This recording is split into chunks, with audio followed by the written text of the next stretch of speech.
Thank you, Dr. Kiran Bhai and Deep. I think I'll start sharing my screen now. Is it all right? Visible? Yes. Yes, sir. It's Yeah. visible. So thank you, Dr. Kiran Bhai. I also thank my panelists, Dr. Sargam and Dr. Aarti. And once again, I would like to thank all the delegates who have just logged in. I'm going to talk on vitamin D, and we need a reappraisal as far as this molecule is concerned. Before I start, I request Deep to mute the audios. I think Dr. Dinesh is a good friend of mine. Dinesh ji ka audio on hai. Can you please ask him to put it on mute mode? And I'll start. Now we all know that vitamin D is not a recent phenomenon, but we all should know that vitamin D is not a so recent phenomenon. It was a molecule discussed and discovered in 1930s, and Windus was the person who was awarded the Nobel Prize for the chemical formulation and isolation of vitamin D3 as a molecule. So we all need to understand that whatever we are saying is about vitamin D, and that is not at all a recent phenomenon. But the catch is the pharma companies were not interested into bringing out vitamin D because only one fact, and that was the reason that it is a very cheap molecule. So initially no pharma company was interested. The reason behind it is the indications were not that identified, and unless and until you see a volume jump in the pharma product, no company would get interested. But now everybody has unfolded so many of the benefits as far as the molecule is concerned over the last decade. I would say it has taken a quantum jump as far as the production of vitamin D is concerned, and as far as the indications of vitamin D are being generated. I practically would want to emphasize the fact that anybody who walks on two legs probably is a qualified person for receiving vitamin D one way or the other. So that is the market share that we are looking at, and vitamin D is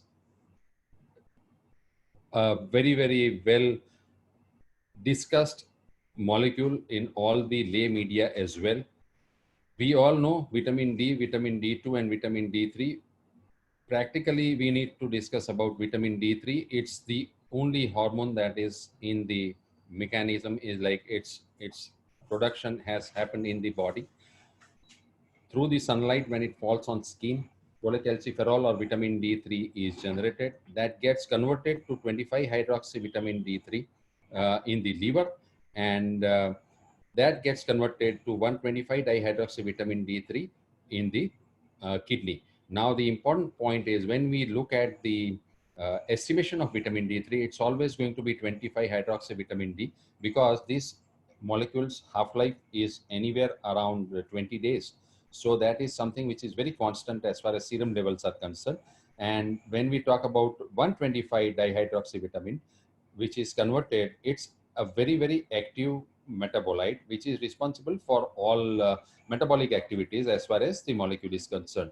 So this is going 25 hydroxyvitamin is going to be the mainstay as far as the investigation part or the biochemistry is concerned. 125 dihydroxyvitamin is going to be something which is going to tell us about the metabolic activity part. All vitamin Ds are hydrophobic and lipophilic, and they circulate in the blood, getting attached to the vitamin D binding proteins, and almost all cells practically in the body are having receptors for vitamin D or vitamin D receptors, and almost more than 250 genes have been isolated and identified, which gets vitamin D as an intermediate as far as the part is concerned. We all know that vitamin D is not confined to a local area, it's a global scene. And vitamin D deficiency is an epidemic which we face in India as well, in spite of we having plenty of sunshine. And the prevalence varies from 50 to 100%. And this was once again revalidated in one of the studies that I conducted in 2000, I think 11, 12, amongst the doctors in 5 states of India.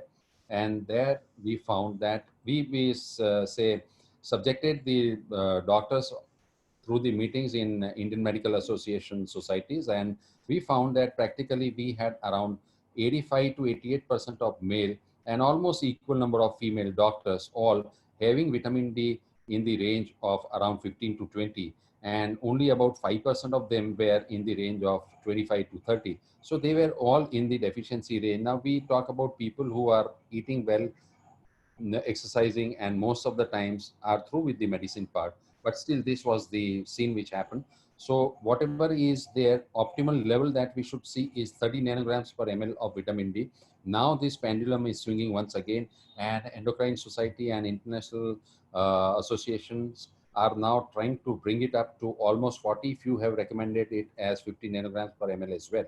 So we try to make it a level where vitamin D should be at least about 30 nanograms per ml. And why is this being drawn as a line of demarcation? The reason being behind it is many of the actions which are protective in nature is going to happen only when the level of 30 nanograms per ml is achieved, and you want even more levels for certain level of activities which are considered about the respiratory status and all. Our ancestors never had these kind of problems, and it has been noted very well. But the main part was they almost had no clothes to wear, and they were exposed to sunshine almost practically always. But with the advent of globalization, the entire scene has changed. The ancestors developed enough skin pigmentation, which would be very good for appropriate ultraviolet light absorption as well as its conversion into D3 as far as the skin factory is concerned. And they would vary as far as their skin pigmentation was concerned. Where it was needed more, it was there. Where it was needed less, it was there. But it was all because of their continuous exposure to nature. And our sun, our relations with the sun have changed just because of the globalization and increased urbanization and the habits that we have these days. Globalization has taken a toll, and most of the nutritional deficiencies and the environmental pollution hazards have been a cause of this. Vitamin D deficiency happens at all ages. You consider it to be a female, you consider it to be a reproductive age group of female, or an old aged female, irrespective of the weather as well. So it's a universal phenomenon occurring almost through all age groups and all season kind of a stuff. It's not only restricted to something which is an urban phenomenon. Even the soldiers have been found to be vitamin D deficient, and a huge study was conducted in North India in the soldiers, and they were also found to be deficient. If you consider about the rural parts also, there are certain different conditions for that. They would be exposed more to sunlight, but then their deficiency is lying in the dietary problems and of course the calcium related stuff, and it has not left even the kids. So it's, I would say, it fans across the section of the society and across the working patterns as well. But this is affecting everybody on a equalizer scale. So it's a great equalizer, we would say. What does cause this is changing lifestyles that we have, the dress codes that we have, the exposure to the sun, the sunscreens, and the of course melanin, the dark tone of the skin. A diet, in spite of you or all taking balanced diet, it is not enough, and this is proved beyond doubt in all journals. We need to have supplementive vitamin D as far as the maintaining normal levels are concerned. These are the foods that probably contain vitamin D, but we need to consume them in such large forces so that we end up getting at least 1000 to 2000 international units per day. The amount that you need to consume is too large. It's impossible for anyone to consume those amounts. Food sources would be butter, fortified milk, fatty fish, probably tuna and mackerel, and margarine and butter. And of course, if you look at here, see if somebody has mackerel fish, vitamin D would be around 160 units if they consume 100 grams. So you can multiply it with at least 15. That would be the quantum of food intake we should have. So this is practically not possible for even hardcore non-veg eaters. That is the reason why we need to have vitamin D supplementation. Now this is one of the controversial areas where application of sunscreen lotions and sunblock creams were found to be blocking the conversion of vitamin D in the body.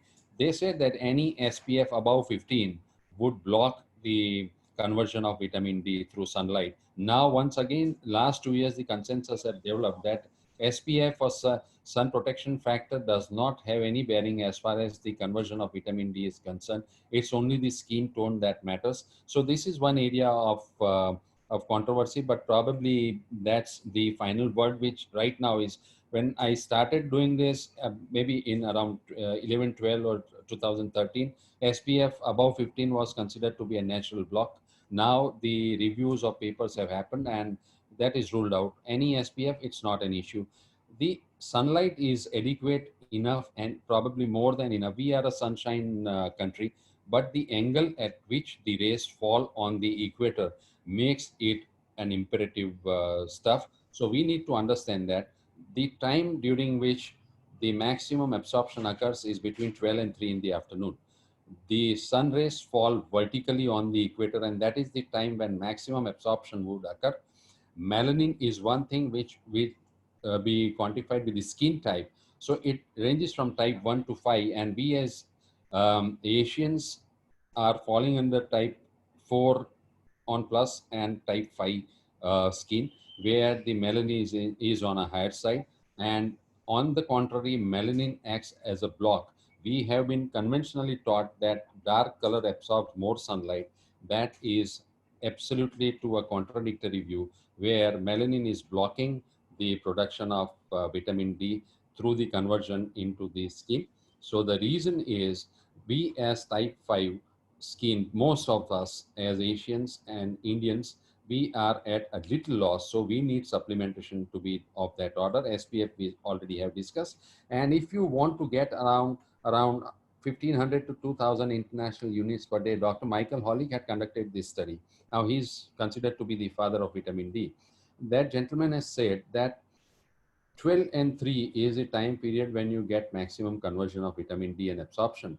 Probably, and that too with 3/4 of the body surface area exposed. So the dress code has to be like this. Now, this is practically impossible that we are looking at. It would undoubtedly result in sunburns. So we are not looking at that time frame. And that is the reason why we need to understand the importance of supplementation. Now, at higher latitudes and higher heights and altitudes also, vitamin D absorption is a problem, because clouds retain about 10% of the rays and snow absorbs 20% and reflects the rest. So ultraviolet B type of rays, which are mainly responsible for this conversion and production of vitamin D, that physics also comes into play. And that's the reason why people at higher altitudes also are deficient. So what do we aim at? Who is at increased risk of vitamin D? People staying at higher latitudes, those who are obese.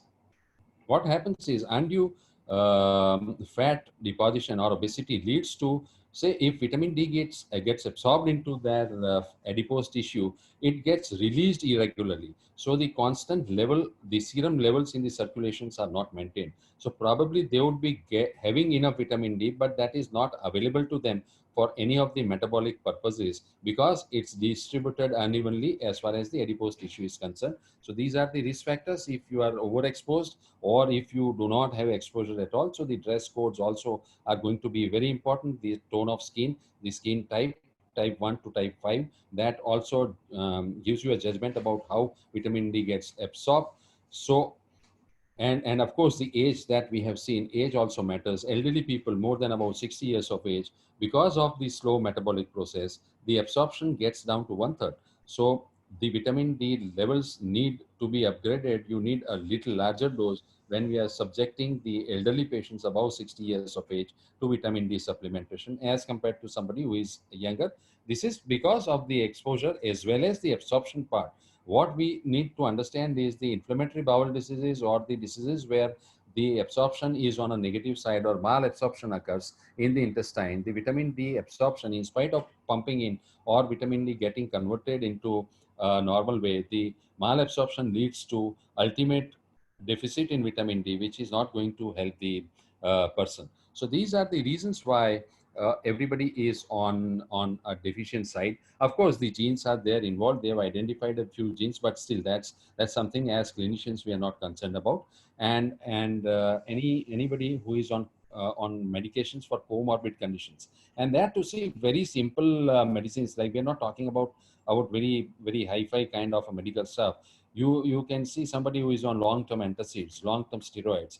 and calcium channel blockers. All of these are some chronic care therapies, anticonvulsant, phenobarbitals.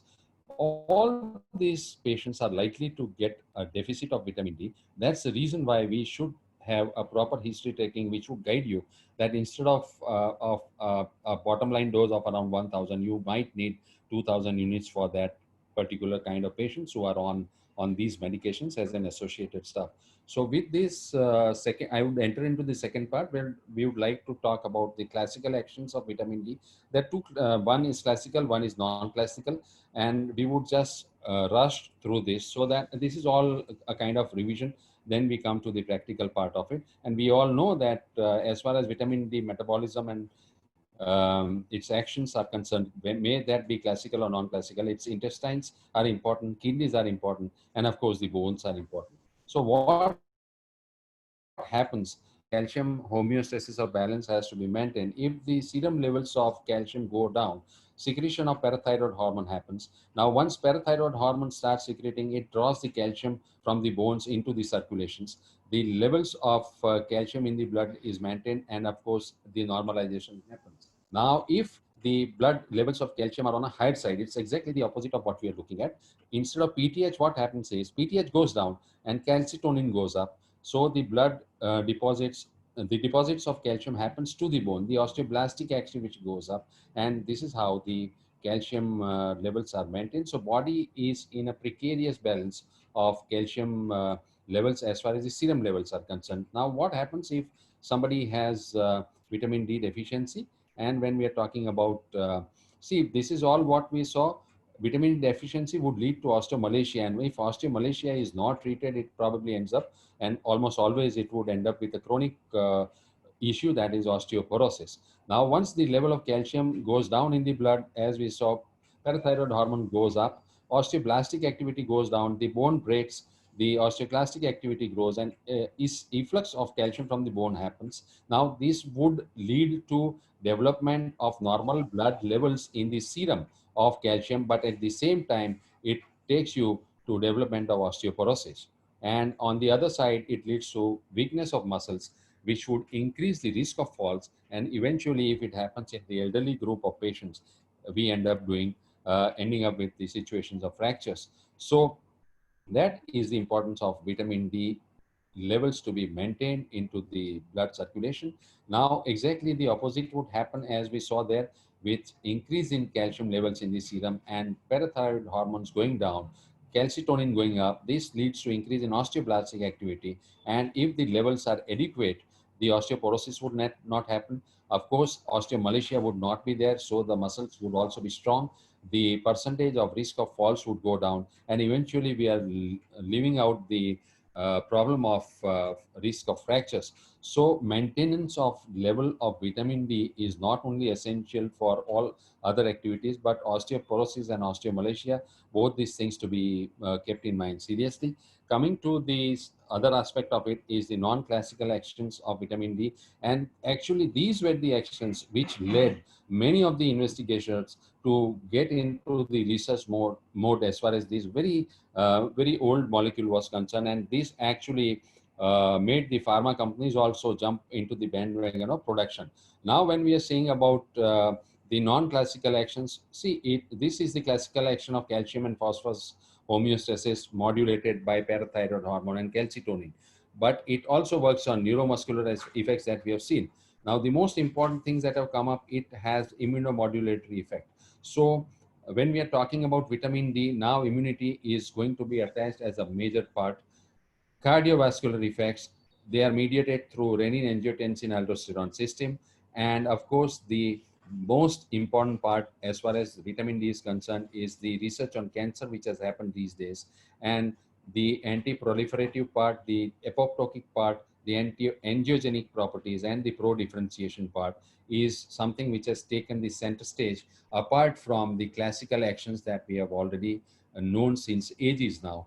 And as I discussed, vitamin D receptors are affecting about more than almost 1,000 different genes. And practically they're present everywhere in every cell in the body, most of them in the epithelial linings, which makes it more precarious in the current conditions as far as the respiratory problems are concerned. And now when the base has been set, we look about the dosage part and everything. See, right now probably we are following this, where it is mentioned that almost around 1500 to 2000 international units of vitamin D is the call of the day. Even in special conditions like pregnancy and postpartum, where a lady is lactating, these are the documented essential stuff which would lead to a development of circulatory stuff where it would be around 930 nanograms per ml. For very practical aspect of it, I would say that the very simple formula which Dr. Michael Holick has suggested, and I think that is still holding true, is in a person who is vitamin D deficient. I think we have stopped getting the levels of vitamin D done as well, because getting a vitamin D level done before 2 years was around 1200 to 1300 rupees. Now it has dropped down to around 900 rupees, but still a year's therapy would not cost that much. So it's very important that if you put somebody on vitamin D, consider that person as, even if the person is a hardcore non-vegetarian, they are not getting enough vitamin D as we saw in the previous slides. The suggestion by Dr. Michael Holick, which is very, very, apt as far as the dosage is concerned, is 60,000 units every week. This should continue for 8 to 10 weeks. So 60,000 units to start with every week, 8 to 10 weeks. And then you drop down to 60,000 units every month. This is the protocol that should be followed. This is I'm talking about, I'm not talking about the pediatric group because this is outside the purview of our discussion today. For all adults, pregnant ladies, ladies who are lactating, and even elderly patients. So 60,000 units every week for 8 to 10 weeks and 60,000 units thereafter every month. What would happen is 60,000 units for 8 to 10 weeks when you do, it would say, I would say what he said exactly was very good. That would level your tank. It would just maintain the level. It would fill the tank to the optimum level. So your levels of deficit would be full when these 60,000 units are taken for 8 to 10 weeks. And after that, 60,000 every week, every month is the maintenance dose. So the tank has to be full, which was empty, which was deficient. That would be done with 60,000 units every week for 8 to 10 weeks. And after that, maintenance dose of 60,000 units every month. Now, this next question is, how long should it be continued? Ideally, it should be continued lifelong. The last injection of vitamin D, which is done, the effect lasts for 3 months after the last dose. This is to be kept in mind. Last dose, after 3 months, the effect wears off and you are back to square one. So the effect of the last injection of vitamin D in any form is going to take you through for 3 next months, and later on, after that, the level once again starts dropping down. So if you are back to around 10 to 15 nanograms per ml, once again the same thing would have to be repeated. And if you continue it, fine, you just don't need to do anything about it. The word of caution with this is, the moment you start vitamin D for somebody who has not taken or who is not on calcium supplementation, calcium supplementation ideally should be the call of the day for everybody after 35 years of age. This goes without saying, but still that is not a very popular protocol as far as our country and clinical practice is concerned. And this does not spare male members as well. Male, female do not score a gender bias as far as calcium supplementation is concerned. It has to be both ways, male and female. After the age of 35, probably everybody needs supplementation. But if I'm putting somebody on vitamin D, and if he or she is not on calcium, initial 3 to 4 months at least, the calcium supplementation has to be there, because initially when you pump vitamin D, the bones would draw the calcium out of it, and that is called as hungry bone syndrome, which can lead to osteomalacia basically. So adequate supplementation of calcium along with vitamin D would prevent hungry bone syndrome to happen, and this would tide over the crisis. And after that, probably it is good if they continue. After that, if they stop, that's their lookout. But ideally, it has to be vitamin D and calcium supplementation together. Safety is, yes, doses up to 10,000 international units per day for 4 to 5 months have not resulted in any of the problematic areas where it would be leading to elevated levels of urinary calcium. And if you see the toxic levels, what happens is hypercalcemia, hypercalciuria, hyperphosphatemia, and parathyroid hormone oversuppression. All these happens if at all it's in a very, very high range. This is not the range that we are subjecting our clients to. So more than 10,000 international units per day orally continuously for 6 months can lead to toxicity. This has been found in animal models as well. But we are talking about 60,000 units per month and not for a day basis 10,000. So this is practically ruled out. But by chance, if somebody is into by chance they have consumed much, probably the first thing that you need to understand is the hydration has to be maintained. This is the first step that has to be done. Stop vitamin D, hydration is maintained, maintain the electrolyte imbalance. If at all it is there, it has to be covered, and nothing more happens to that. Hypervitaminosis D is not been known to cause mortality till date. That is there in the literature as of now. The non-classical action, this is one of the most common thing where you have pains at some nagging points. Low backache is a very common thing. Stiff neck, headache. You have persistent sweating on forehead, which is not logically describable. Only persistent sweating on forehead and severe leg cramps at the end of the day when you retire for night. These are the clinical things that should be kept in mind, that these are going to be the one of the manifestations of vitamin D deficiencies, and we have to consider it as a deficient case. Chronic or recurrent musculoskeletal pain at any age, usually unexplained by injury, neuropathology, or organic anatomical problems, you need to consider them as one of the candidates of vitamin D deficiency. If they have difficulty to walk or have persistent muscle weakness, or of course clinical signs of hypocalcemia or osteomalacia, and if they have a history, these days it's very common because the kids also do not have outdoor games. They're sitting there, they're air conditioned schools, and their exposure to sunlight is practically nil. So these are the cases where they found that pain is one of the factors which should be considered when you're talking about vitamin D deficiency. And these are all passed off as illogical complaints, and most of the times they prescribe local applications and hot and cold sponges, tepid sponging, and of course the painkillers. But probably vitamin D in these cases should be evaluated and they should be subjected to it. Now vitamin D also is found to modulate pro-inflammatory cytokines and reduction of pain. So if it is deficient, this happens. If it is in an adequate amount, the anti-inflammatory action comes into play and the pain factor is not there. It also helps in the production of dopamine, GABA, and norepinephrine, if at all it is around 30 nanograms per ml and more. So this is how we consider the non-classical actions of vitamin D. And coming, we being obstetricians and clinical practitioners, vitamin D and its role in pregnancy needs to be understand, and we need to understand that it helps in implantation, it helps in maintenance, and it helps in secreting, controlling the secretions of multiple placental hormones. So these are all there are all papers on this. I have just not mentioned that. Otherwise, you can just have search yourself in Google and you'll find plenty of them.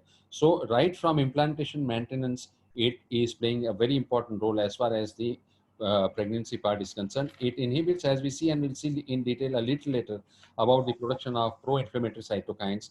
And of course, when calcium comes into play, it helps when the fetus develops. And supplementation of vitamin D in infancy, this is something which has come up, but this has not been say explored properly. Supplementation of vitamin D in infancy is associated with reduced risk of preeclampsia in the first pregnancy of that particular kid. So now we are talking about the concept of fetal origin of adult diseases, which we have very well established as far as gestational diabetes is concerned, and the obesity part is concerned, where morbid obesity along with. So I'm talking about metabolic syndrome in happening in the kids to a mother who has already been suffering from it in the pre-pregnancy and the pregnancy part. Similar thing has been noted with the vitamin D deficiency as well. So this is all because of the immune response. We'll look at this.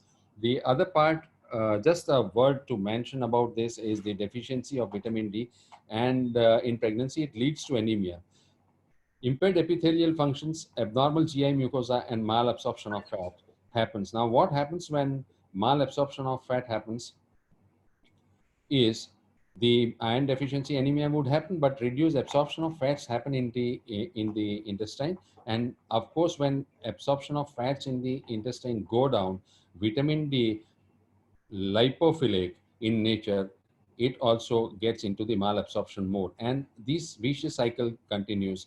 Vitamin D deficiency happens. So vitamin D deficiency happens, anemia happens, the absorption of fat in the intestine goes down. Once absorption of fat in the intestine goes down, vitamin D being a lipophilic molecule, that level falls. And once that falls, vitamin D deficiency happens. So this cycle continues. And of course, the second part to it is because of the vitamin D deficiency, the receptors of vitamin D in the bone marrow would go down. They would be reactivated. Myelofibrosis would set in. And of course, once myelofibrosis sets in, we all know the erythropoiesis and all other factors of bone, of the blood parameters would go down, eventually leading to anemia.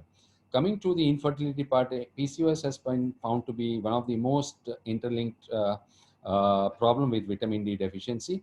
And this has been uh, studied amply now. Calcium, vitamin D, and metformin, when given in combination, gives better results and is effective for treating anovulation and oligomenorrhea. So, what is the catch here is we all are very comfortable treating these patients with ovulogens, oral injectables, and of course with insulin sensitizers like whatever you believe in, metformin or any other pioglitz or whatever.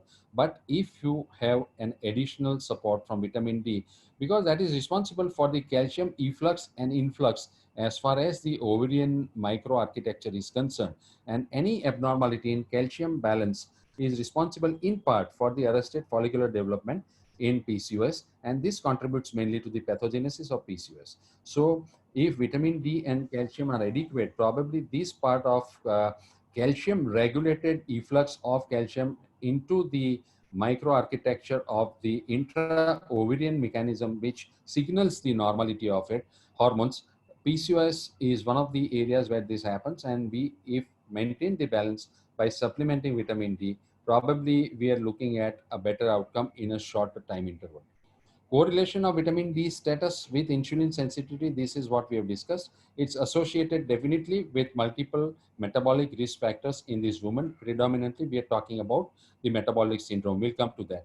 Relative contraindication to vitamin D supplementation is, of course, sarcoidosis and tuberculosis, and of course, the cancers. But in tuberculosis, the role has been more than established. Only catch is the dosage requirement, which at times is quite tricky and precarious.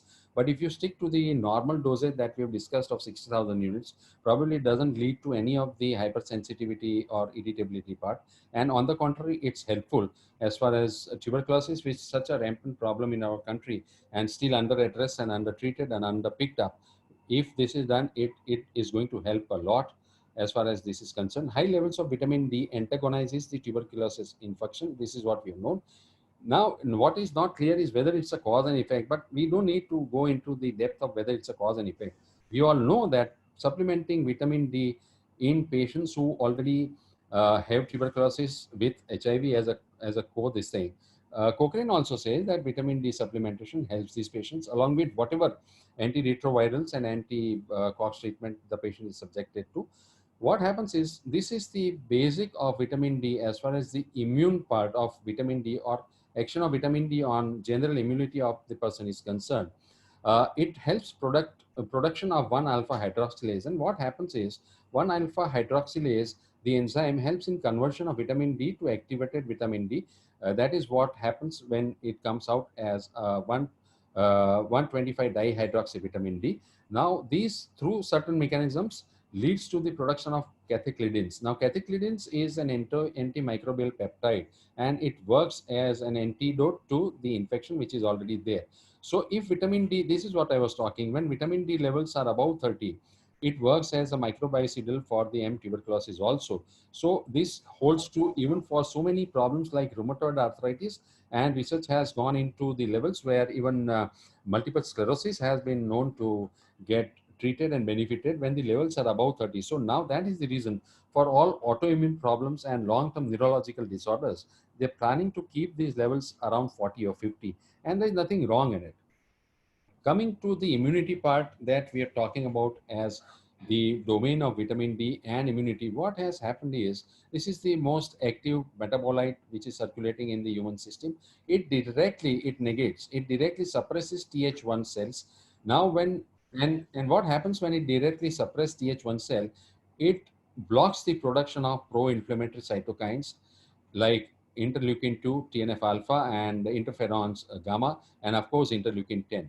So the action is well established that 125 dihydroxyvitamin D blocks the Th1. Now, Th1 is considered to be a pro-inflammatory kind of a response in dendritic cell. If this Th1 gets converted into Th2, that becomes an anti-inflammatory response. So this is something which we need to keep in mind. Vitamin D tries to tilt the balance in favor of Th2 by blocking all the inflammatory cytokines and the peptides and the chemokines, which would tilt the balance in favor of inflammation. But Th1 getting converted to Th2 is one of the major focuses of area which has been found as far as vitamin D is concerned. And what happens is we're looking at, see, just a couple of slides about immunity. We're talking about innate immunity and adaptive immunity, and we know that when we talk about innate immunity, that's a cellular immunity.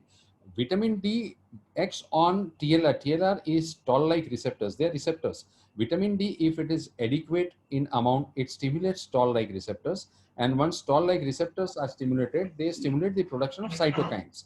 Now, these cytokines, in turn, stimulate the production of the antimicrobial peptides that we saw. They are defensins, catheclidins, and interleukin 37. The same theory holds true. Of course, the inflammatory cytokines might be different, but then these antimicrobials, as we saw with the case of tuberculosis also, this knowledge holds true today, even if we're talking about the recent COVID issues and the issues with the lung. And what happens when these antimicrobials get secreted? Of course, they take headlong compete with the rivalry as far as the infective part is concerned, but it adds cell membrane stability. So the membrane permeability, which would allow the infectious agents to pass through, get an access into the cell, get an access into the DNA, and alter the nonsensical thing, will not happen. Secondly, it would neutralize endotoxin activity per se at the base. So both these things would ultimately exert protective effect, and the immune benefit is conferred to the cell, ultimately to the patient. So vitamin D acting through the TLR receptors, generating cytokines, leading to production of antimicrobials, leading to membrane stability and endotoxin activity, which is stabilized and neutralized, lead to protective effects. And when we talk about adaptive immunity, yes, the inhibition of release of inflammatory cytokines, IL-2, TNF alpha, INF gamma, again, here the toll-like receptors take a center stage. So this arm is also activated along with the innate immunity. Suppression of Th1 response we saw in that figure happens. All this leads to decrease in cytokine storms, predominantly IL-2, IL-6, and TNF alpha. These are the incriminating agents as far as COVID is concerned, which leads to acute lung injuries and acute problems as far as the pulmonary part is concerned in COVID-19 as well. So this is something which we need to understand, that adequate levels, by adequate we mean 30, but now for respiratory part and all, anything above 40 is bound to be 40, and 50 is going to be the cutoff zone. So if the level is maintained to that level, probably yes, we are helping the patient. All the other actual therapeutics would the patient be subjected to is going to be on a beneficial side, but there is not something like a cause and an effect. So if somebody says that vitamin D is going to be one of the therapeutic agents for the treatment of COVID, the large scale studies are still awaited. And we cannot say that 60,000 units, and there are so many reports that you see these days, patients are treated with 60,000 units every third day, every day, every week. This is all not going to help. See, the question is very clear. This is a cofactor. This is altering the adaptive as well as the innate immunity. And of course, we've seen the mechanism by which it makes the entry accessible to the infectious organisms. But the point that we need to note is the dosage is still to be, as I explained, you cannot go overboard and do something that increasing the levels to that extent can help us as far as the lung injury is concerned. No, that should be avoided. Metabolic syndrome, we all are aware, hypertension, hyperlipidemia, insulin resistance, and of course, abdominal obesity. These are the main things where the clinical manifestations would be like increase in hypertension, and you go about the BMI index going up and stuff like that. Here also vitamin D plays a very important role. And just a recent thing which has come into the play is vitamin D and obesity, because obesity is going to be one of the main culprits if we are talking about infertility. If obesity is going to be one of the main factors if we are going to talk about PCOS. So, and of course, the metabolic syndrome, which has an nexus with infertile women or the even adolescent PCOS girls. So all these hormone related imbalances where obesity is going to be one of the major factors which is a deterrent to the final good outcome, maybe that in the form of pregnancy, or that leading to normalization of glucose levels, or that leading to normalization of hormonal levels in the adolescent age group of girls, curing her menstrual problems or anything like that. But the point is, vitamin D now has a major role to play, and this is absolutely identified. There are two types of receptors. One is the PPAR receptor, second is the RXR receptor, and third is the vitamin D receptor. Now, what happens is there is a competition rivalry going on between the VDR and the PPAR and the RXR receptors. Now, the RXR receptor, or you can say the retinoid receptor, is the central point. This is the central point. Now, if PPAR gets attached to the retinoid receptor and the levels of PPAR receptor goes up, it leads to lipogenesis, it leads to adipogenesis, ultimately leading to cardiac problems, obesity, diabetes, and all we say is about the metabolic syndrome.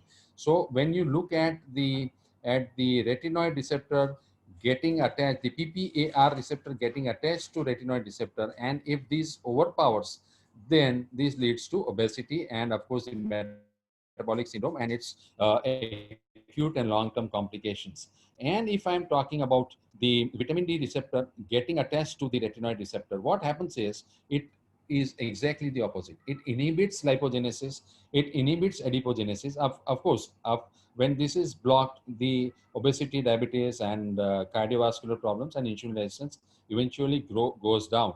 So if the important thing is, if the levels of vitamin D are on a higher side, it would compete with the retinoid receptor, it would preoccupy the receptors, and once these enters into the DNA of any cell, the ultimate outcome is positive. Obesity does not happen, because this is PPAR is known to cause adipogenesis. Vitamin D would inhibit. So keeping vitamin D levels at an optimum would also prevent obesity in this fashion. It would compete with retinoid receptor and not allow PPAR receptors to go beyond a certain level where it can cause obesity. This is all the same thing that goes on. Insulin resistance also would play a major role. And as we have seen, vitamin D supplementation in optimum dosage, if the circulatory levels are maintained, probably the reverse happens. And that also is manifested by the renin angiotensin aldosterone system, which is one of the major issues when we talk about COVID. Vitamin D levels are inversely proportional to all metabolic syndrome stuff, and this study is more than 15,000 patients. It has been a conclusive study. Cardiology, a couple of slides. Vitamin D, if maintained on adequate levels in the circulation, it inhibits the RAS system, which is very crucial as far as the overactivation of RSS leads to all these cardiac problems. It also inhibits smooth muscle growth. It inhibits endovascular calcifications. It inhibits pro-inflammatory cytokines. All these end up leading to reduction in cardiovascular problems, hypertension, and atherosclerosis. So this is something which has made a clear indent as far as the cardiology is concerned. And there were 18 RCTs involved, 57,000 plus subjects, and they concluded that vitamin D more than 500 units per day improved all-cause mortality. It included even cardiovascular deaths. And since almost last 5 years, I have been talking to so many of my cardio colleagues and surgeons as well. They have made a point that after routine procedures like stenting or balloon or treating the patients for myocardial infarctions conservatively, or if somebody has undergone the open heart surgeries, post-operatively or post-procedure, they are invariably subjecting these patients to vitamin D as the dosage that has been discussed. So this is going to play a major role as far as the cardiology health is concerned. Sudden cardiac deaths have also been noted in patients who had vitamin D deficiency. So, and this is as good as say 2008. So all evidences in all these huge number of trials and patients prove one point, that vitamin D, if given in a proper dosage, yes, that is definitely going to help. As the last word about a few things on cancer, see prostate, pancreas, and breast, it has been ruled out that there is no role as far as the deficiency part is concerned, and it has nothing to do with it.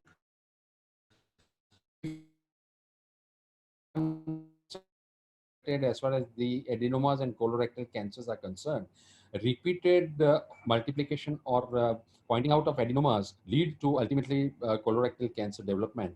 And they have found that adequate vitamin D supplementation in these particular cases and patients lead to reduction in multiplication or recurrence of adenomas. And if the adenomas are not into that multiplying recurrent mode, the incidence of colorectal CA has also been found to be going down. No cause and effect has been noted as far as, say, prostate, say, pancreas, and say, breast are concerned. These are the four areas where the effect of vitamin D on cancer has been considered, and the bottom line about the principles that they were involved as far as the thing was concerned was the anti multiplication and the anti-angiogenesis and the apoptotic criteria or the actions of vitamin D as a basic molecule. So these two, anti-angiogenic and apoptotic, were the areas where they prompted themselves to study its effect on cancers as well. And a lot of things have been done on chronic care, chronic health issues. So this is what is, I would like to say, I've tried to give you an overview about this. Probably there'll be a lot of questions that Kiran Bhai would put us through later on with my esteemed panelist as well. I would like to end here, and I thank you all very much for a very patient hearing. Thank you.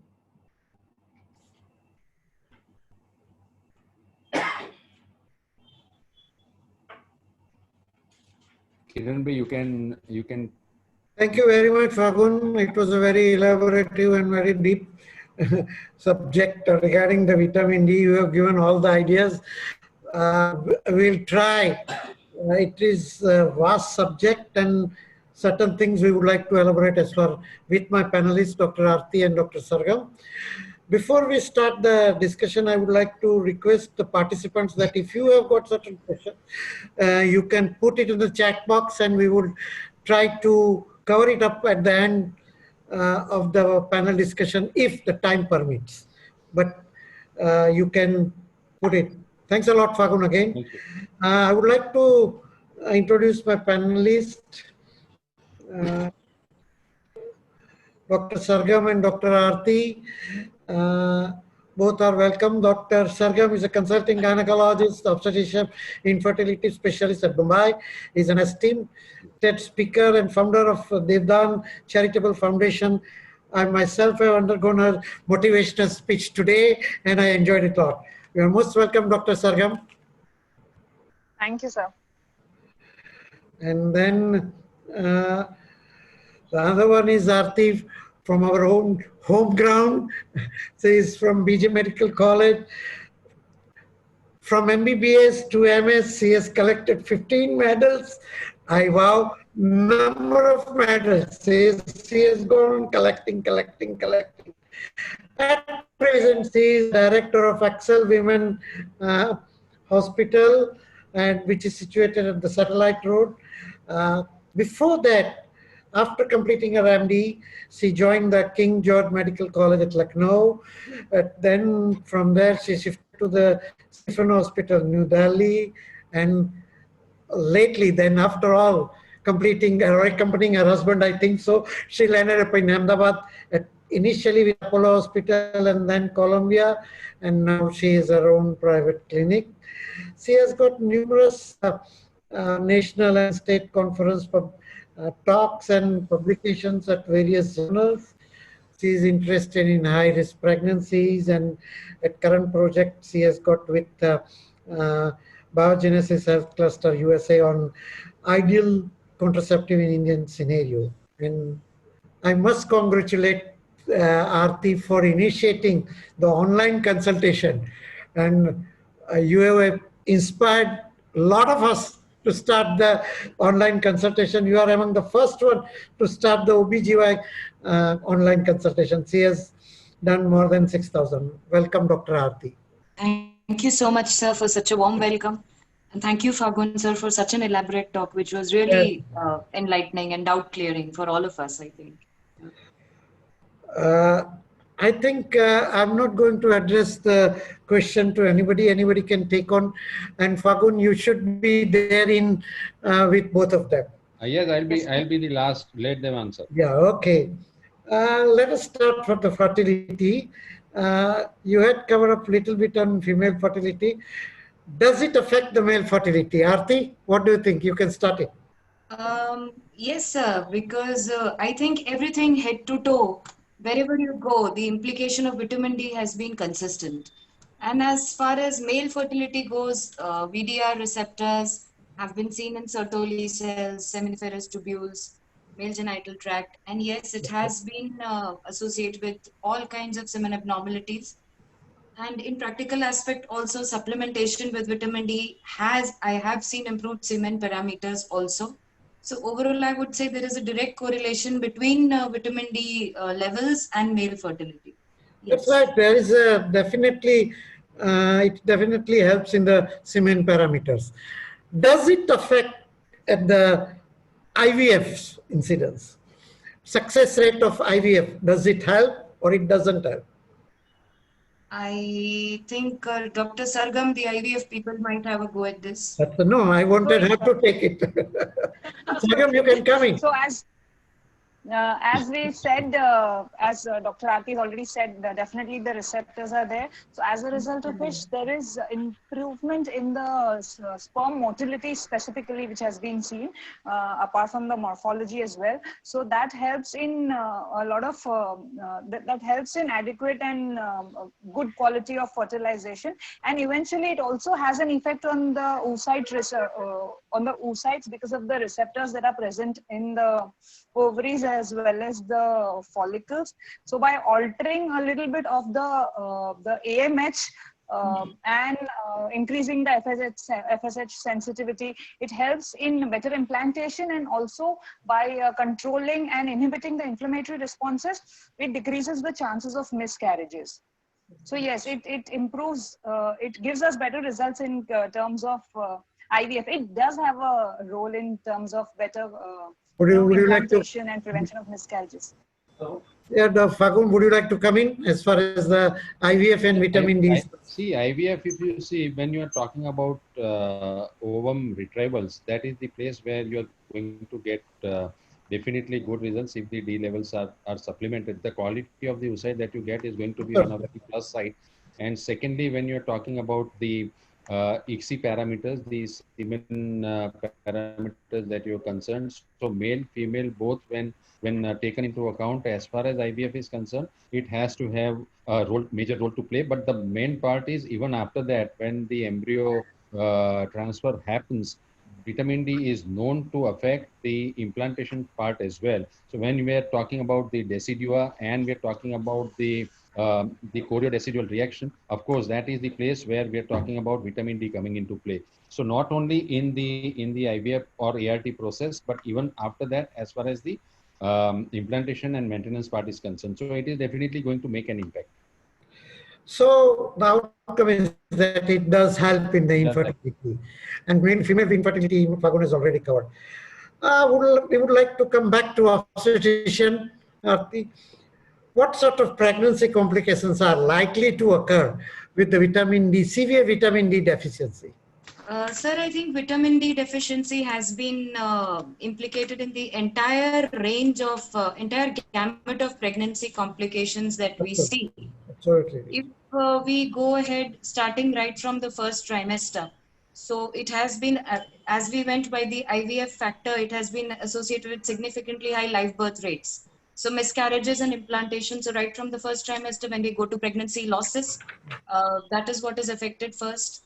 Other than that, as we go ahead, preeclampsia, gestational diabetes, even gestational hypertension, preterm birth, low birth weight babies, Yeah. I think eclampsia, the entire range of PIH. So, and also when you actually have newborn babies with maternal low vitamin D intake, they are also prone to, like Fagun sir said, the embryonic basis of long-term disease. They are prone to long-term bone stunting or rickets even in childhood. So I think apart from pregnancy complications, yes, neonatal, fetal, and infant complications also. But the list is quite long. I think if we pick up, the majority of pregnancy complications do have a correlation with vitamin D deficiency. Okay, fine. I, So it affects from first day of the conception till end. That's all right. We do agree with that. Well, Fagun has covered the cancer, but what should be the level I would like to know which should be maintained to prevent the cancer? This question has come from the participant also, and this question is in my list as well. as is it okay if Yeah, I you can come in. fine, sir. So as sir has already explained the implication of and importance of vitamin D3 in the mechanism which is involved, which is the increased, the apoptosis and the inflammatory modulation that takes place. As sir has already said, a level anything around 40 to 50 currently is the average required to take care. One is to prevent cancers to some extent, and if the patient already has it, then to prevent the complications related to it, and also to hold on the advancement of cancer to some extent. Good. See, I would like to add one thing. The level is absolutely fine. Around 50 is something that is being propagated these days. But let us understand very clearly, vitamin D is not a magic bullet. Vitamin D is a cofactor for all these things which we have discussed, and it has a positive role.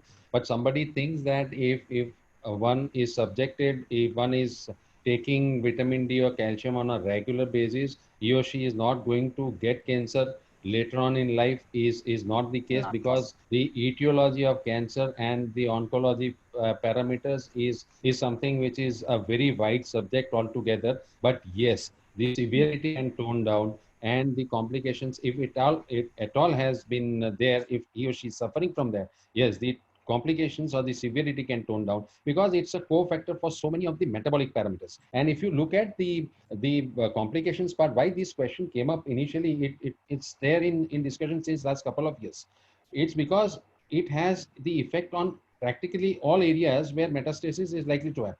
You're talking about the bones, you're talking about the kidney, you're talking about the lungs, and you're talking about the liver.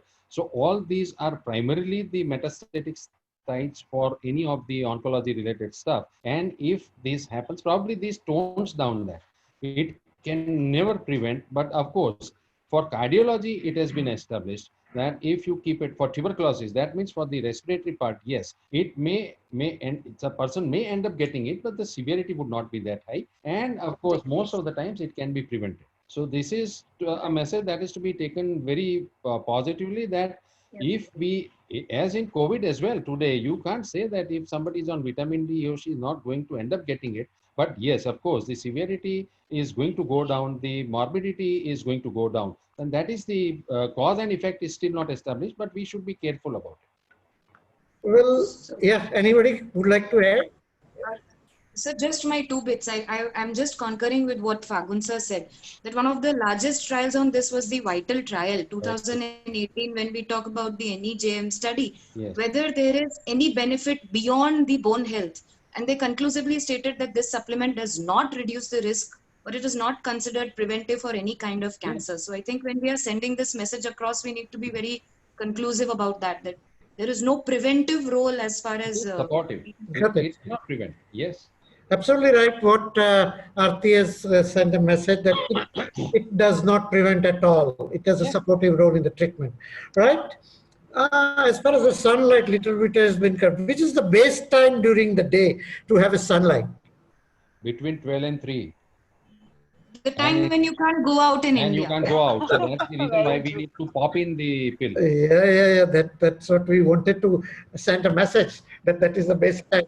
In fact, dermatologists, the amount of melanomas that they are Yes. encountering because of the harmful effect of the UV rays, dermatologists there has been studies by even the NCBI stating that there is no really a vast amount of difference in supplementation that has been taken by vitamin D3 or sunlight. But in fact, if we take supplements, we'll at least be protected from melanomas, you know, Yes. so our skin will be happy that way. Well, the other thing is that uh, Dr. Fagun has covered the dosage part very nicely. Slides were mentioned regarding sachets. Now that the tablets have also come up, does it make any difference, Arti? Tablets and sachets.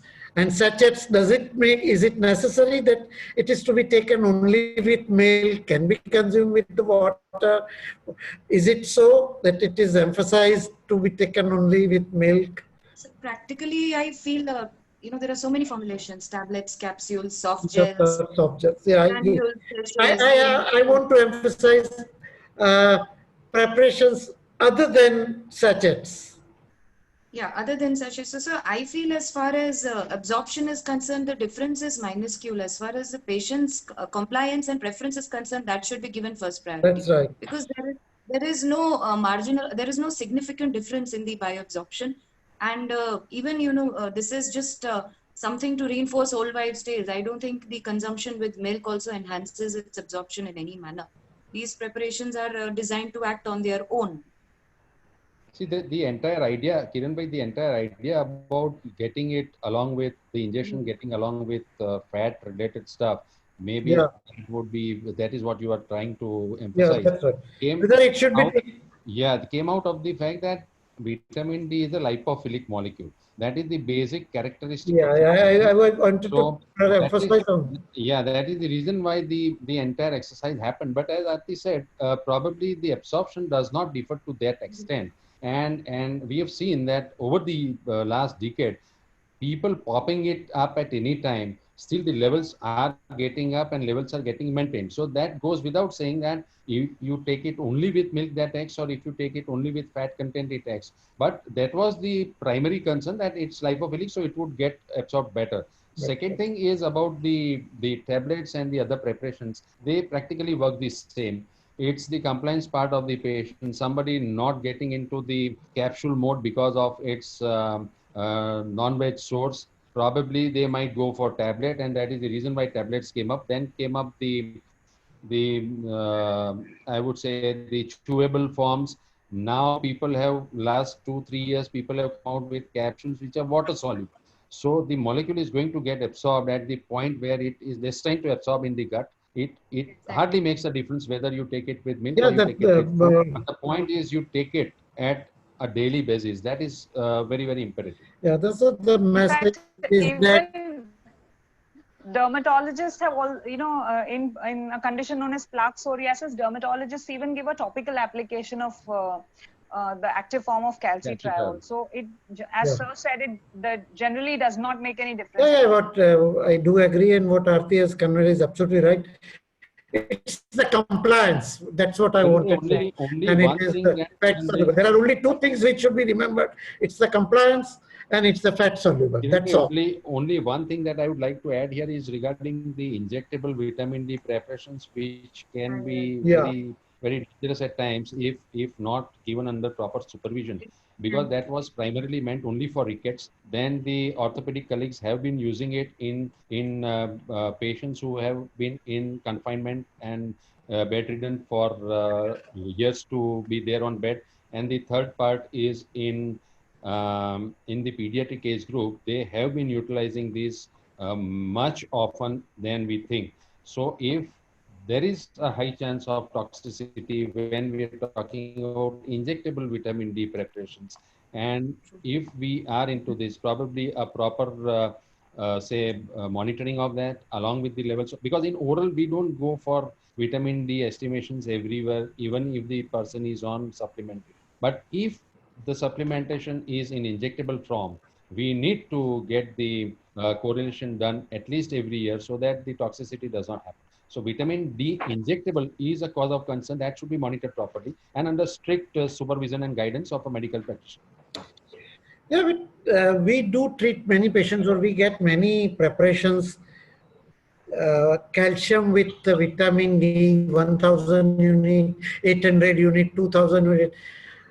What is the purpose of taking that, and how far it is beneficial to add 1000, 2000, something like that unit?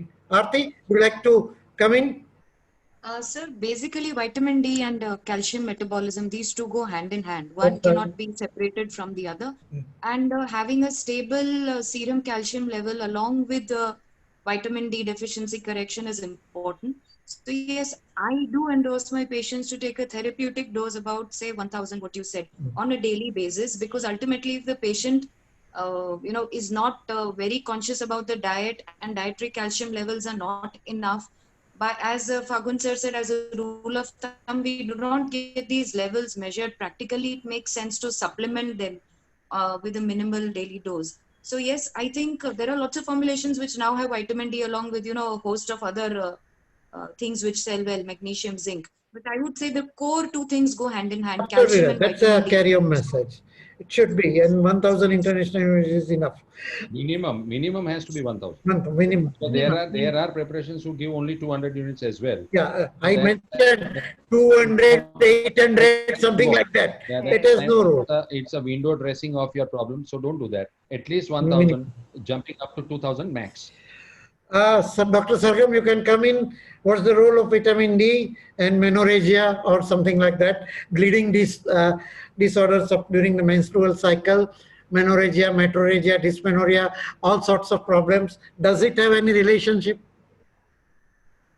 Yes, because as I mentioned earlier, there are, and Dr. Aarti, Dr. Fagun, everybody has said, there are vitamin D receptors practically present in every tissue of our body, including the ovaries as well, which again increase the FSH sensitivity. They, to some extent, increase the progesterone secretion as well.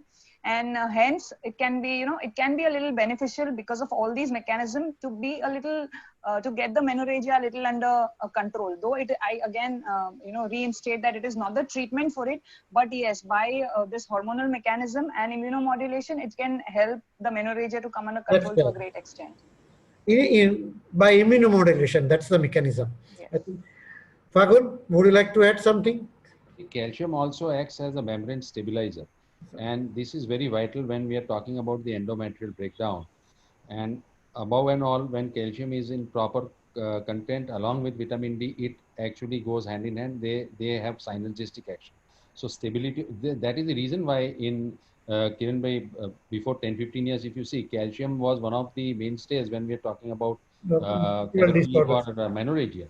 So that is the same thing as a membrane stabilizer. That is one of the important things. Okay, right. Well, Fagun, you have worked a lot on vitamin D and COVID. I would like to emphasize, could you please convey some message of role of vitamin D during this vitamin and COVID, and particularly COVID-19 causing the respiratory problems?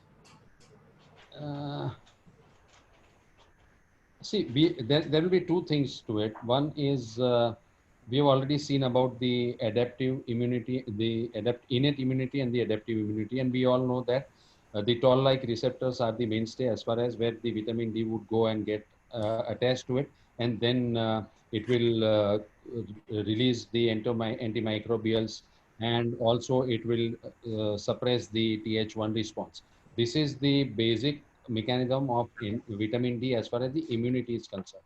Now coming to COVID, it's itself a big, like a Pandora's box. It's a full day, this thing, immunity and COVID. But the important thing that I would like to tell you is the renin, angiotensin, aldosterone system is one of the main things, because that is the critical component as far as the circulatory system is concerned and the renal circulation is concerned. Ultimately, when this gets upset, the hypertension sets in and all the further consequences as acute and chronic would ensue. Now, the main important point as the entry point, we all are aware that ACE2 receptor, angiotensin converting enzyme 2 type 2 receptor, is one of the major entry points of the COVID-19 viral particle into the physiological system of us. Entry point can be the mouth or the lungs or the respiratory mucosa in the nose. All these three entry points, but the point is ACE2 receptor and the COVID spike protein, the glycoprotein gets attached to this, and then the complex goes into the cell, alters the DNA RNA mechanism, and would render havoc. What the vitamin D role is, it would act at the point where the combination does not happen. So how that happens is angiotensin 1 gets converted to angiotensin 2 with the effect of angiotensin converting enzyme. So ACE converts angiotensin 1 to angiotensin 2. And now what happens is the receptor that we are interested, ACE2, converts these angiotensin 2 into, like it degrades into angiotensin 1 to 7 component. ACE2 degrades angiotensin 2 into angiotensin 1 to 7. Now the function of angiotensin 1 to 7 is anti-inflammatory. So, and it leads to vasodilatation, it leads to increase in nitric oxide, and of course, it leads to secretion of water through the renal system. So sodium and water metabolism is also maintained. So now what happens is angiotensin 2 getting converted to angiotensin 1 to 7 is under the effect of ACE2 enzyme. Now, this ACE2 receptor is the culprit as far as the entry of the pathogen is concerned into the human body. When vitamin D levels are deficient or on a lower side, the ACE2 enzymatic effects get blocked. There are two pathways. One is ACE2 enzyme mediated pathway, and one is the ATR pathway. Once you do not have enough vitamin D to block the ACE2 receptor, it gets degraded, the action does not happen. So what happens? This arm goes down as far as action is concerned, and the ATR mediated pathway goes up. And once the ATR, because ATR pathway and the ACE2 pathway are in balance. Now, when vitamin D goes down, the ACE2 mechanism goes down. Once ATR pathway goes up, what happens is the exact reverse happens. Vasoconstriction happens, the perfusion problems happen, acute lung injuries would happen, and ultimately all these, when go beyond certain level of physiological control, we know cytokine storms would happen, predominantly leading to over secretion and autoimmune problem about IL-6 and and gamma. So this is how the imbalance created between the ACE2 pathway and the ATR pathway is, I've simplified it to this extent. Otherwise, it's quite complex where many things are coming into interplay. But we all need to understand that vitamin D levels going low, ACE2 pathway gets blocked. So that balance tilts in favor of ATR pathway, and ATR pathway mainly is responsible for all the havoc creating path, and primarily it starts with vasoconstriction. And this ultimately leads to all sorts of issues wherein even thrombosis, microthrombi happening in the pulmonary circulation and in the general circulatory system of the body is also a secondary offshoot when the cytokine storm happens because of the overindulgence of the pro-inflammatory cytokines and chemokines. So this is how the entire thing happens. So if simple stuff like vitamin D is probably in a better level, even if the severity of that can lead to the imbalance, can lead to the lung injury to an extent, but that would not essentially be that severe, which would be mortal to that patient who is suffering from that COVID problem. I think I understand only this much as far as the immunity part and the respiratory part is concerned. It's too much in detail. Anyway, Aarti, I think we'll go by two last things. Role of vitamin D with autoimmune disorders. True, sir. As Fagun sir has explained the the minute pharmacokinetics so well that we know that vitamin D and immunomodulation, they go hand in hand. That's right. So as far as autoimmune diseases are concerned, again, the implication of vitamin D deficiency and the predisposition to autoimmune diseases is seen. So I think we are repeating the same thing, that yes, there is the direct link between the two, and multiple sclerosis, SLE, there is a direct correlation seen with all these diseases. On the other hand, some diseases like sarcoidosis, you have to be careful with the supplementation also because they predispose to toxicity. So as far as autoimmune diseases are concerned, vitamin D is strongly implicated in prevention, protection, and yes, the treatment part also. And lastly, we know all about the osteoporosis, vitamin D and menopause. What would you like to comment on this? How far we should treat?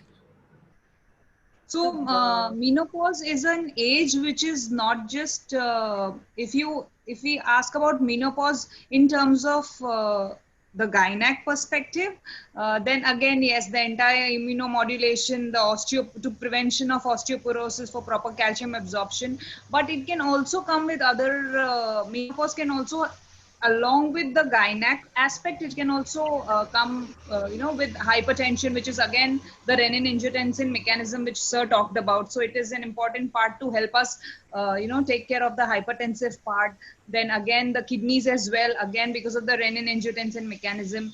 So basically overall, if we consider an elderly age group including the menopause along with other problems, then yes, it is very it plays a very vital role, again in the exact same manner of the immunomodulation, the calcium absorption, and the hormonal regularization. So two things I'd like to It just also has a very important part I would want to say. It is also very important for anti-aging because of the proliferative regulative mechanism that it has on the skin. On the skin especially, not just internal anti-aging, but also externally to look good and have a good skin. Yes, so it is also important as an anti-aging factor to some extent. Absolutely right. Yeah, Arti, So, yeah, for menopause, one thing is the estrogen is also implicated in the enzymes which are involved in the conversion of vitamin D to its active form. So menopause also becomes the age group where a lady is intrinsically susceptible to a vitamin D deficiency in spite of a good dietary intake. All the more reason for her to take supplements. And secondly, not just menopause, sir, but even andropause, which has been increasingly studied nowadays, because vitamin D is so intrinsically linked to mood and serotonin metabolism, depression, mood swings, night flashes. Sometimes menopause is troublesome not because of the major issues, but because of the numerous minor niggles which make a woman's or a man's life troublesome in that transition phase. So I would say we need to be more sensitive about vitamin D and calcium supplementation in that age group. And while Fagun sir talked about, the beautiful theory of COVID, I would also say our most susceptible age groups, the infants, the children, and the elderly, are being compulsorily kept homebound during this time. And which is why supplementation in these two age groups becomes more important as far as even. yes, you have come to the kids. How much would be the dosage and what is the liquid form and how would you like to give it?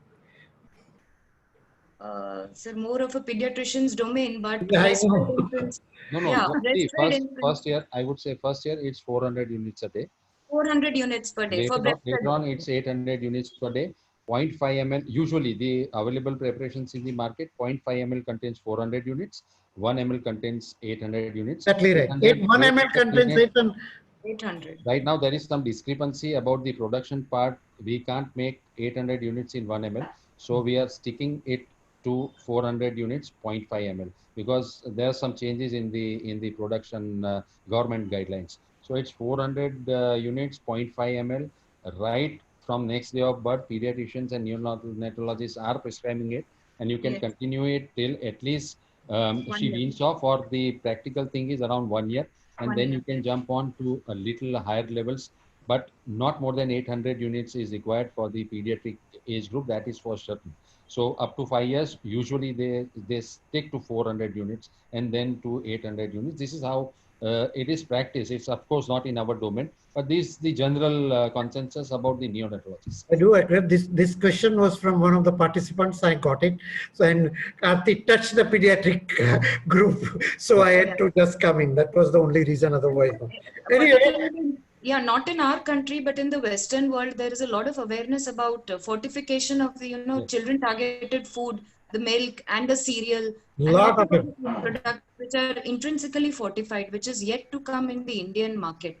So the vitamin D food fortification is something that needs to be also worked on. starting from the milk, lots of things are available. It's very difficult to decide what sort of milk we should get it from the store. Anyway, I think thanks to both the panelists, I'm very much highly obliged, and Fagun, you have elaborated everything. So three altogether, all of you have covered almost everything, but still I would consider that if anything is left out and if anybody wants to add it, apart from the question, apart from the query, one can add and we can have a knowledge from her.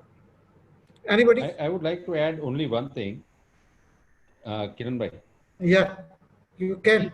We had one preparation, I think around 2011 and 12, where they had mixed iron and vitamin Yeah, I forgot. Yesterday I told you. Iron Yeah. and vitamin D. Iron and vitamin D3. Anyway, I can come now. Yeah. Iron and vitamin D preparations are being given. Can it be given together? No. Is the absorption site different? What is it? Fagun, you can now elaborate. The entire logic about giving it in one tablet was exactly the same as people came out with calcium vitamin D combinations, and anemia being one of the factors with vitamin D deficiency. They thought to do something otherwise. Of course, it's not a problem, because if you look at the primary absorption site of these molecules, iron would get absorbed primarily, majority of it into duodenum and jejunum. And if you look at vitamin D, the principal site of absorption is the terminal ileal part. So it's ileum. So the absorption process gets at a different level. The absorption starts at different times. That's absolutely a good way to combat anemia and also supplement vitamin D. But the main problem that we face, and I had talked with so many of the friends, gastric irritability was one of the main issues with this preparation. So I would not say it fell in disrepute, but it did not take off to the extent which it should have happened, only because the patient started complaining about severe acidity. And I would say that was to the scale of 7 out of 10. So that was quite a significant side effect that we were talking about. So over a period of almost 1.5 years, when we got back into it, it was like a little negative to talk about, not because of the formulation, not because of the absorption site, but because of the severe acidity that happened and the irritability. And anyway, the pregnant lady is having nausea and everything. Adding insult to that already suffered injury is not a good thing. So probably today, if given a chance, I would not prefer to give the combination. It doesn't cause any problem when we take it along with calcium. See, maybe that's the metabolic pathway which is shared by these two molecules, makes it better acceptable physiology wise. And the acidity was the hyperirritability was the only problem with iron and vitamin D. So today, if you say, I would not prefer personally to put anybody on that kind of a preparation. Theoretically can be given, but from the side effect point of view. The last thing again, now we came to the point. Vitamin D preparations, can it be given by this specialist during the first trimester of pregnancy? Sir, there is no direct link with the teratogenicity, but on a practical note, we prefer to start after 12 to 13 weeks, when we start with the routine bouquet of calcium, iron, protein, and we reserve the first trimester, I think, exclusively for luteal phase support if needed and folic acid. That's right. But unless and until proven it is not, we shouldn't give it. So we should be on a safer side. Anything anybody wants to? So one interesting thing I just came across recently, there was a patient who was pregnant before 2 years, might have been given a vitamin D prescription during that pregnancy. I think I just want to re-emphasize what Fagun sir said. He mentioned that these supplements are to be taken on the prescription of an RMP. I could see that patient during the lockdown using the prescription for herself over and above her in-laws, the children, with no concrete idea of what strengths to use, how long to use, when to use. And when I asked her, "Ki, how are you taking this?" She said, "मुझे लगता है ना इसको मेरे बच्चे को दर्द होता है तो मैं दे देती हूँ." And she was talking about the 60,000 international units sachet that we have. So because these drugs are OTC, particularly in our country where, you know, any person can just go and buy them, I think what Fagun sir makes said makes so much sense, that it should be on the, under the supervision of a medical practitioner, and not just to be taken like, any other routine drug. OTC product. Yes. Anything else? I would like to thank again Fagun, Dr. Sargam, and Dr. Aarti. I would like to revert back to Dr. Fagun. I think we all, on behalf of my panelists and myself, I would like to thank you as well for conducting it so nicely, and we enjoyed the entire session. And from all of us, I would like to thank the attending friends and colleagues also for staying with us so long for a very dull and drab molecule discussion poured in with the clinical aspects. But I think we all are thankful to you, and I think Deep, you can take over now and just conclude this session. Yes, sir. So hello everyone. We are now in the last section, and I'm sure everyone must have learned some new things. It was very exciting and knowledge sharing session, sir. And I'm sure that everyone must have learned some new things and also got chance to interact with experts through Q&A session. On behalf of entire team at Torrent, I would like to thank our eminent speaker, Dr. Fagun Sasa, all eminent panelists, Dr. Aarti, Dr. Sargam, and our moderator, Dr. Kiran, who have given us time. When I have covered the questions which I have, all of you, I have covered the questions which I have received. Aarti, Dr. Sargam, and Dr. Fagun, those questions were included in my... Yes, sir. We could see the chat box. Yes. Yeah. Okay, well, thank you. Yes, sir. Okay, see you. Bye, everybody.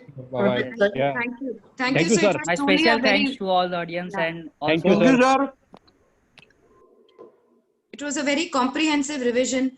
Yeah. Kiran sir, you are, as usual, a very cheerful moderator, and Fagun sir always get to learn from anytime you listen to him. Dr. Sargam, I think, very cheerful and energetic participant. It was a beautiful 1.5 hours spent, I think. Thank you. Thank you. Bye-bye. Thank you. Thank you, Fagun sir. Thank Kiran you. sir. Bye. Thank you so much. Thank you so much. Thank you. Bye, bye, Thank you, Sargam. madam. Bye, Dr. Bye, sir. Sargam. Thank you so much. Thank you so much. Bye-bye. Bye, Sargam, Bye, sir. Aarti. Good luck. Bye, sir. Good night. Good night. Bye, sir. Good Night. night.